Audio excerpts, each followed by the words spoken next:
Over the weekend, the Tigers were winning that national championship on the diamond, and the football staff was recruiting a lot. They had a lot of high-name and high-profile visitors on campus. Sonny Ship covers recruiting for the folks at 24/7. Gives us a little bit of time here on the Jim's Firearms Hotline. Sonny, how are you? Good, brother. How you doing, man? I'm awesome. Still riding that high? Yeah, I'm riding that high. It's all adrenaline right now. I had an early wake-up call this morning to get out of Omaha, but we're good. We're glad to be back and very excited to pick the kiddo up from school today who I haven't seen in 2 weeks. So we'll do that here very shortly. But let's talk some football recruiting. I want to start not with the visitors they had this weekend on campus, but with Bo Bentley, who they spent a lot of time recruiting and then decided to commit to Oklahoma. What can you tell us about that? Yeah, went out to the Elite 11. I think the writing was kind of on the wall. Everybody was kind of looking to see, what Oklahoma's current quarterback commit at the time, Jaden O'Neal, how his official visit to Florida State went. And he dropped his decommitment note on Thursday night, and in it commented on how he wanted to go someplace he was wanted. And so it became obvious at that point that Oklahoma didn't make him feel wanted anymore, and they obviously made Bo Bentley feel wanted, who, they were the leader from the get-go as far as, a school that he wanted to go to, his childhood favorite and so forth.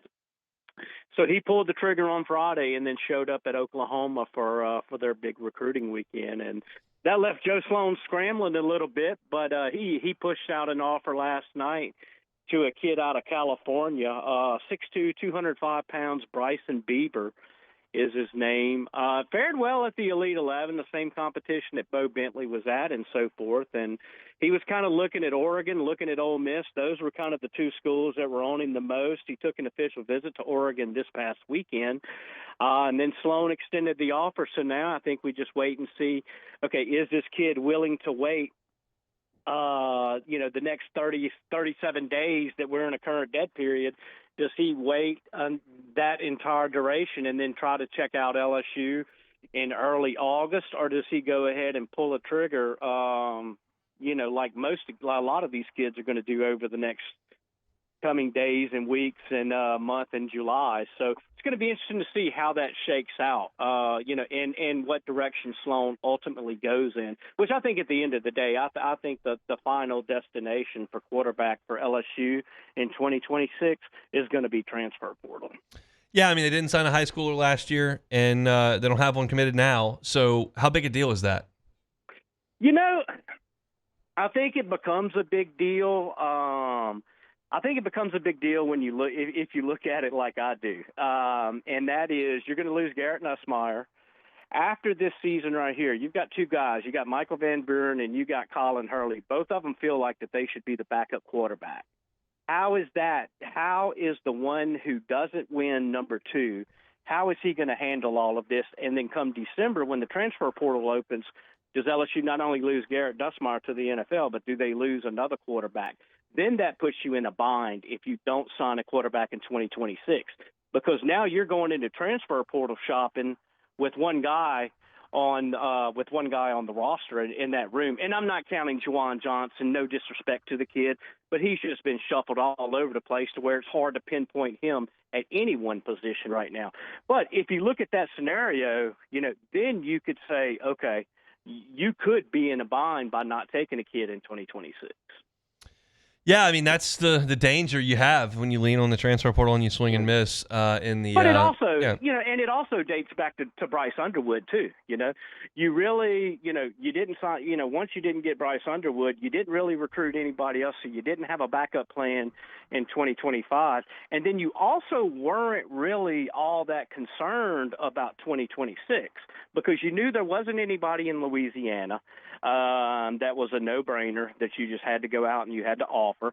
And so they kind of looked at it to where, okay, we get Bryce Underwood in 2025. We don't really need anybody in 2026. We can hit the portal if we have to. And then 2027, you're set up for one of the best quarterback situations that you've probably had since going back to the Josh Booty, Peyton Manning days.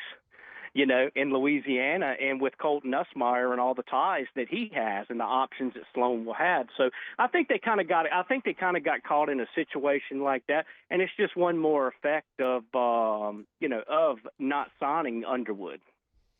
No question. Sonny Ship's our guest from 24/7 Sports, talking a little LSU recruiting. Let's talk about the guys they did have on campus over the weekend. One of those was Lamar Brown.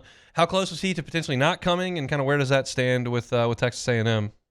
Yeah, I guess, what was it, a week from today or a week from Monday, from yesterday, you had all of the talk of he wasn't going to visit LSU at all. Everyone had kind of already started, sending him to College Station. And then all of a sudden, the LSU convinced him to come for the visit. And I think they really did a good job. They did a good job of showing him the things that they needed to show him. I mean, the kid's seen everything that he needed to see. So before, and all the visits that he's made, he's on LSU's campus at U-High anyway. But they were able to show him, I think, a lot of the love that the players have amongst themselves, the coaching staff, the big family atmosphere that they promote. They had Mason Smith come in and spend some time with him. They were able to share stories about, Mason Smith was in the same situation, a 5-star from Louisiana. Could have gone out of state, could have gone anywhere. He chose to stay here at LSU and talked about how much he, is glad that he made that decision and things like that. So that was a big hit and stuff. But make no mistake about it. These next, what is today, the 24th, 25th? 24th. I'm old. You got to forgive me. We basically have a little bit over 2 weeks until he announces his decision on July 10th. Over these next 2 weeks, now you have to make sure all of your ducks are in a row. And by all of your ducks in a row, I mean all of your money is in a row. Make sure your NIL offer, make sure your NIL opportunities, make sure you got all that stuff. Because whatever he entered the weekend with, the best offer from A&M that he's gotten, Texas, LSU, all of those offers are going to be upped. That's just the nature of the game. That's just the way that it is. In these negotiation processes. So you just have to make sure everything lines up from that standpoint. And I think the LSU staff I think they're going to pull that. I think they're going to pull it across the finish line.